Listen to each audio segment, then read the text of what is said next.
The headlight level sensor is actually quite a bit different than it sounds. Now, unlike many other level sensors that directly monitor whatever their name is, the headlight level sensor does not directly monitor the headlights or headlight level.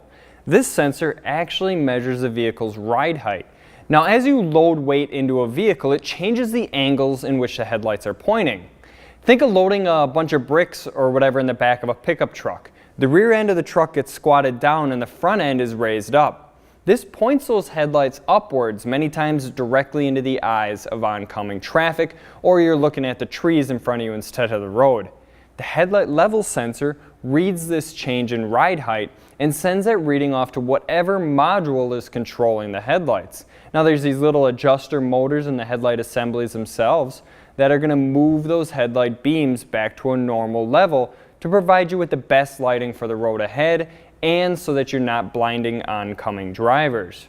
Now most of these sensors will be located underneath the vehicle towards the rear and connected to one of the control arms. Many have a rod that's going to attach to that rear control arm, and the body of the sensor itself will connect to a bracket or something that's not moving underneath the car, something that's not affected by ride height. So it's going to work like this. Your vehicle's ride height changes, and this lever will move because it's connected to a rod connected to your control arm, and this is going to do your adjusting. Take a look at your vehicle's service information when you're installing these sensors, because many of these will need to be calibrated or relearned when they're installed. So, if you're having an issue with this headlight level sensor, the most obvious issue is going to be your headlights not being aimed correctly. They could be pointed too high or too low depending on how the sensor's failing. You may also end up with a warning light or an indicator on the dash saying that there's a problem with this sensor, and it's also possible that this sensor stores codes in whatever control module is controlling it.